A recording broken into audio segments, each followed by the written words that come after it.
in the amount of $233,000, $233,200.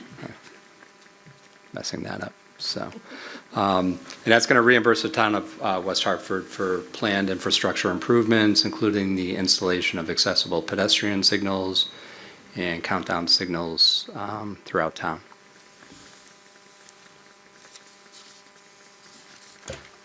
Any questions? All right. Move on to item C. Mr. Davidoff.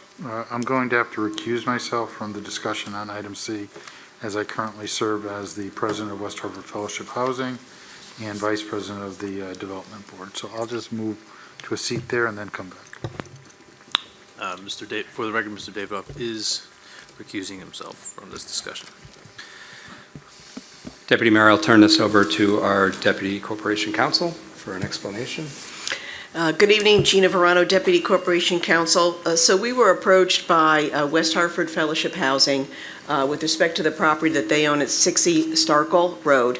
They are interested in refinancing the construction mortgage that they currently have on the property. It's actually accruing interest at 9%.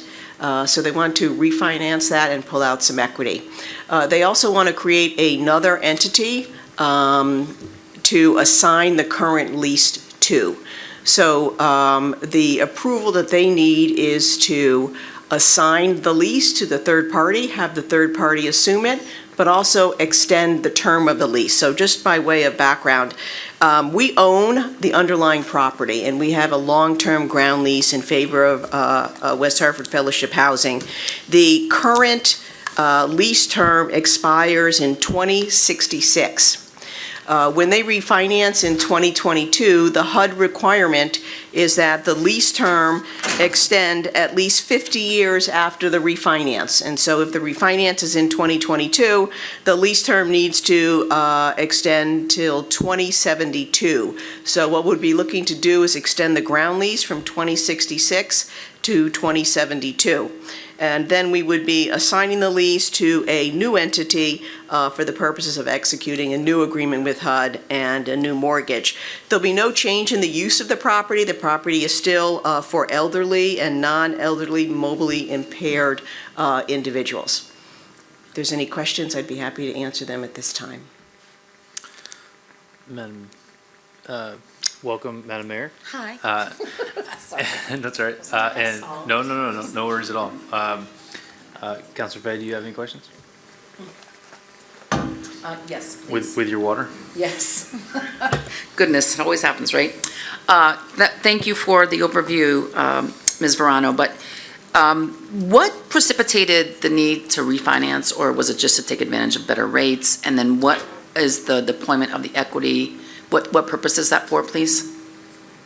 So as I understand it, the 9% is just something so egregious, and that the rates today are so much lower that it's almost a fiduciary obligation to seek a refinance and get it down to the current rates. It's been represented to me that the equity that's pulled out of there will be used to make improvements to the building. Thank you. Madam Mayor, do you have any questions? Okay. I do. All right. I have no questions. Thank you for that, Thank you. Ms. Verano.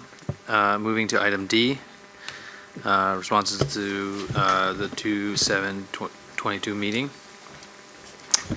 Thank you, Deputy Mayor. I'll turn to our Chief Financial Officer, Peter Privatera, to walk us through that memorandum of understanding. And it's response to two questions that came up with the finance at the previous finance and budget meeting related to the flooding that occurred in August and the displacement of the residents in that apartment building, as well as, I can handle the overtime, but Peter, why don't you take the first part? Yep. Thank you. Pete Privatera, Finance Director. If you recall, a couple months ago, when I presented our fiscal forecast, Councilor Fay had some questions, and everyone had some questions related to two items. One was the relocation expense, and the other one was how fire overtime is calculated. With respect to the relocation expense, this is a dated number. In the projection I'm going to present shortly, that number is up to about $400,000, yes. My understanding is that there were roughly 4 tenants left and I believe 2 of them have found housing, and there are 2 left that we're still assisting. And again, I had talked to Mr. Bino Turco and asked their staff to give us the latest update. And my expectation is, my hopeful expectation is that we will not venture too far over $400,000 for the projection for this fiscal year. With respect to the assignment of fire overtime, this was prepared by Chief Priest, and again, there is a process in place how the overtime is assigned. Firefighters have the, they have the option of approving, of taking it or rejecting it.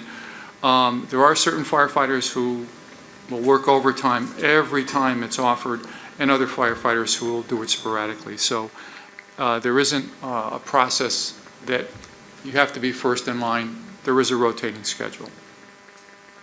Okay. Madam Mayor. Chair, Mr. Chair. So that 400,000, is that in a special account? How does that funded? Is that at a risk, or how does it get funded? Madam Mayor, that's basically funded through the department within our projections.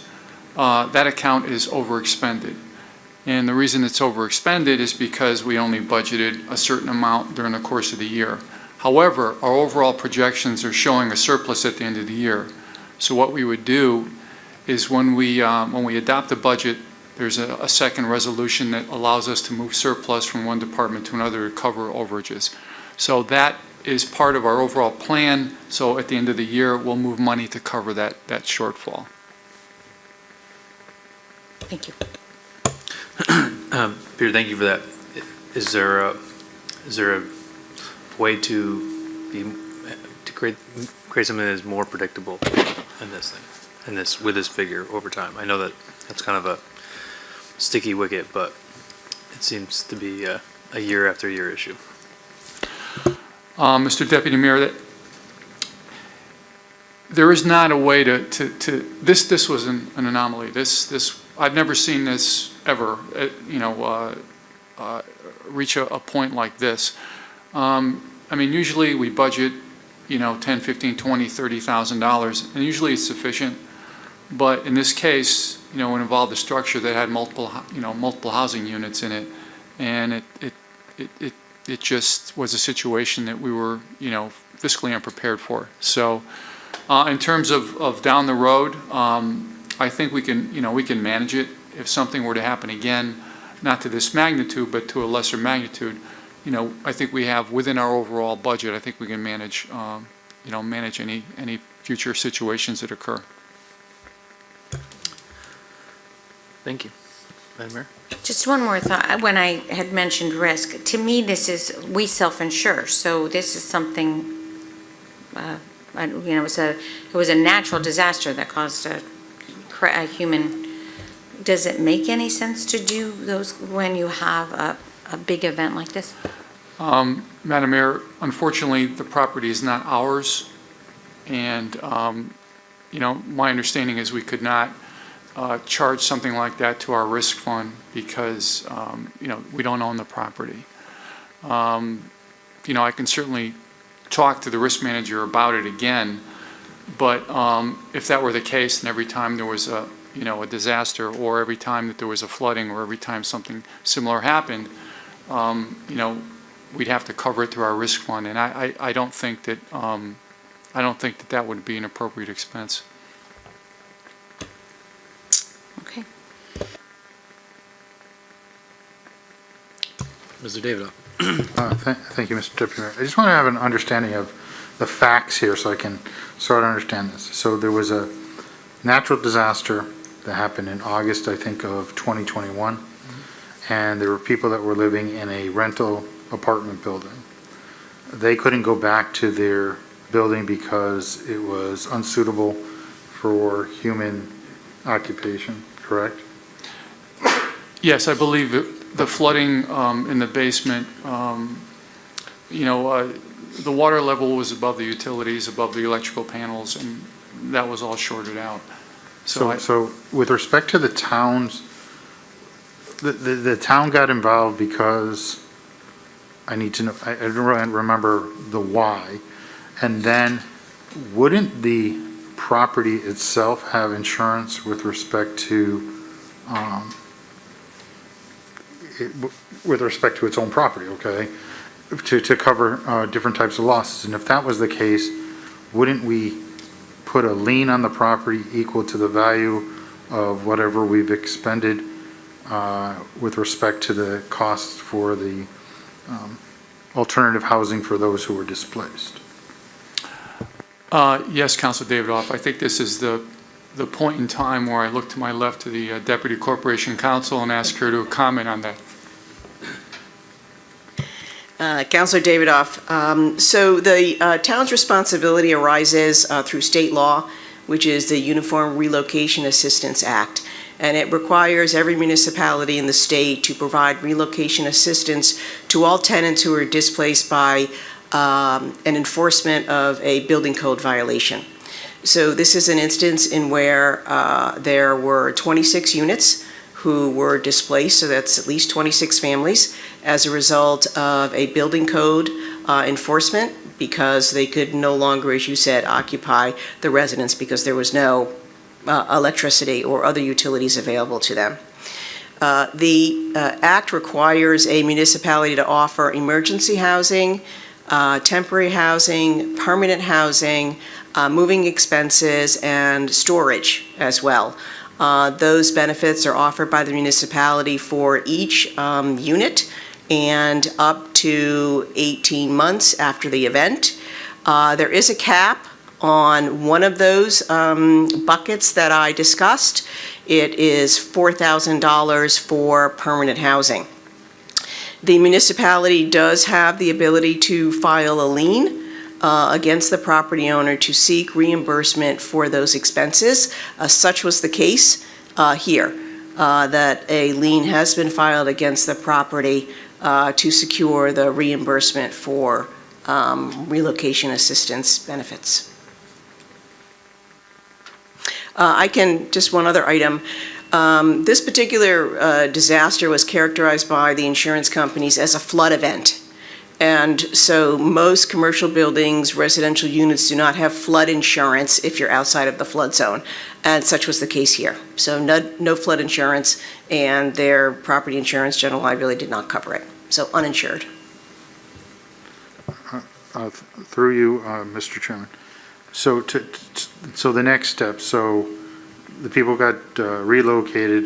Now, with respect to the status of the building itself, did the property owner make repairs so that it's suitable for the people to move back in, or is the building condemned and has no value? Councilor Davidoff, it's my understanding, first of all, that there's 3 buildings, and that I think all of the buildings as of maybe 2 weeks ago have been approved by the building department for occupancy. The event occurred in August. It was probably not until January or February, actually, that anybody could move back in. It required substantial renovation. The buildings were a little bit older, and so the renovation also required that the owner build up to code as well. After the property is renovated, the landlord can bring back some or all of those tenants, and in some instances, that did occur. One last question. So, let's get the thing up to code. They're able to. We've got this lien on either 1, 2, or 3 of the parcels, or maybe all of them. Are we going to wait until a property transfer to act on that lien, or is that something we need to discuss in executive session to determine? My recommendation, Mr. Chair, is if I want to discuss further in a little bit more detail, that I would recommend we go into executive session for that purpose. Thank you. Thank you. Ms. Verano, you mentioned that there is no insurance that would cover the incident. Does the owner have some sort of investigation going in with how this took place? Are they directing this at the MDC? Or I know that some folks have, I personally went through a frozen pipe and my insurance company has asked me to do that. I'm not doing that, but that's part of, I know that's part of the process when you go through the different levels of insurance. So I didn't know if that was something that they were looking for relief for this. Mr. Chair, they absolutely did an investigation, as did the town. The buildings have a private road that separate them, and in the middle of the private road, or exactly the driveway, is a privately owned drain. And that drain goes out to a public street, but the drainage system in the public street is owned by the city of Hartford. So there's really no nexus between that infrastructure and the town of West Hartford. Fun stuff. Fun stuff. Thank you, Ms. Verano, for all of your wisdom on this and giving us answers to what seems to be an endless issue for this, for us and the town, for the town and this tenant. So appreciate the feedback, and Mr. We appreciate you following up on the earlier conversation. With that, I will be moving over to staff reports and the financial services update. Thank you, Deputy Mayor. I'll turn this over. So we have 3 staff reports. In the interest of time, we do have a 6 o'clock public hearing, and then we also have 2 important topics that we have to discuss in executive session. So I would propose, Peter will go through the financial operations results. We have our Director of Technology, Information Technology, Jared Moore, in here, if he could keep his comments to less than a couple minutes. And then the HR report would just be informational for receipt by the committee. Yeah, I would like to echo your sentiment on moving things along for this, because I believe that our executive session may have at least a half an hour worth of conversation. Correct. Yeah, thank you. Thank you. I'll be very quick. Our projections indicate that we're going to have a positive variance of a little under $700,000, which is well above our last report. We're doing very, very well on tax collection. Overall, in all the tax categories, we're going to be collecting over $1 million over budget. We did receive some additional intergovernmental revenue related to a reimbursement for some COVID expenses. With respect for charges for services, even that category is increasing $465,000. We're doing very well on building permits, fire plan review fees, and conveyance taxes. I mean, the only area that we're showing a decrease, and it's been consistent, is in our miscellaneous revenue related to investment earnings, because the interest rates have been so low. But overall, revenues are up about $1.5 million. On the expense side, expenditures are projected to be about $814,000 over budget. A couple of the departments involved in that revenue increase. Fire department, actually the fire department has pretty much stabilized. We had a big concern with their overtime, but now that all their positions are filled and all of their folks are pretty much on the line, that overtime is stabilized. Police department, police has gone up a little higher. When we wrote this report, there were 12 vacancies. Now I believe there's 15 vacancies.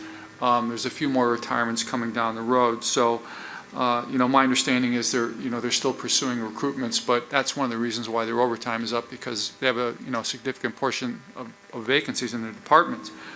Leisure and social services, that's over about $435,000, and what's driving that is the $400,000 for the relocation expenses. Public Works is showing a surplus, and that surplus is only going to increase. I'm knocking on wood here because I don't want it to snow anymore the rest of the year, and if it doesn't, we'll have more surplus. But they're projecting a $262,000 plus surplus. The big bulk of that is coming from recycling. The price of commodity rates on recycling materials have increased. The contract we have with a vendor, once they sell the recycling materials, they have to basically give us a portion of it, and with the commodity rates increasing, we're doing better than expected in that category. I explained this throughout most of the year. In the non-departmental area, you'll see all of the department budgets are showing a slight decrease or an overage in their budget. That's because when we adopted this budget, the union contracts were not settled for all non-public safety union contracts. So we're projecting the full payroll now, but we're also deducting $1.3 million out of our contingency account to basically balance it out. So our non-departmental budget is reduced by about $1.6 million. $1.3 million is for the wage settlement distribution, and there's roughly about $252,000 in savings related to a reduction of buses for non-public school transportation. And at the time of this report, the Board of Education was projecting a small surplus of $95,000. As it stands right now, we've had 16 retirements, 12 which are uniform personnel. The total termination payroll has been a little over $508,000, which is much less than we've seen in prior years. There are a few more folks who have indicated they're going to retire. So my expectation is, we should be a little over $600,000 in retirement termination pay, again, which is significantly lower than we have seen in the past few years.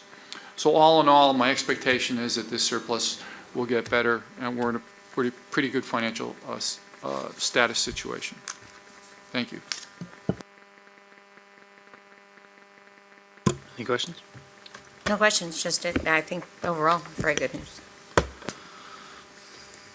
All right. Jared, you're up. Thanks, Peter. See you soon. Pressure here. Thank you, council, town manager.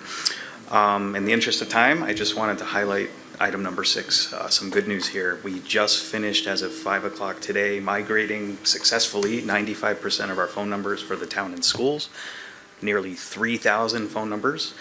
It was a long day of testing 911 and retesting 911 from every location, so I just wanted to give special thanks to Security Director Eric Dempsey and his staff for helping us out, and the West Hartford Police Department for facilitating those 911 calls. So we're 5% away from being complete, but it'll save us thousands of dollars in the future as well. So happy to answer questions on that or any of the other items. Any questions? Going once? Wow, that's pretty easy. See, told you. Well, congratulations, thank you. Yeah. May need to be back in here later. With that, move to the human resources update? Deputy Mayor, that's just for informational purposes for the committee. Happy to answer any questions that you had. Seeing none, we will move to item number 6, and at that point we will, without objection, I move that we enter into executive session to discuss the settlement of a tax appeal filed by the Sisters of St. Joseph's Corporation regarding 27 Park Road and 14 Ringgold Street. Is there any objection? Seeing none, we will move into executive session into the back room. Oh, and I will invite the acting town manager, tax assessor, and deputy corporation counsel to join us in executive session. Are we gonna go back here? Okay.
as follows. 1, the commercial lot located at 27 Park shall be categorized as a tax exempt on the 2019 grand list. The property located at 14 Ringgold Street shall be categorized as tax exempt on the 2019 grand list. The fair market value of the taxable portion of the main campus located at 27 Park Road shall be reduced from $5,801,300 to $3,162,688. Any questions? I move adoption. Council, do you want a vote on that, or is it a voice vote? Yes, Mr. Chair, if we could just have a voice vote by the committee members, thank you. Say aye in approval? Aye. And the voice vote has it. We will now move back into executive session to discuss a potential lease of real estate. And we will not be coming back in after our executive session. And we have to invite you again, or no? Yeah, and we'd like to invite Deputy Clerk Counsel Gene Verano into our executive session, as well as the town manager, and I believe that's it.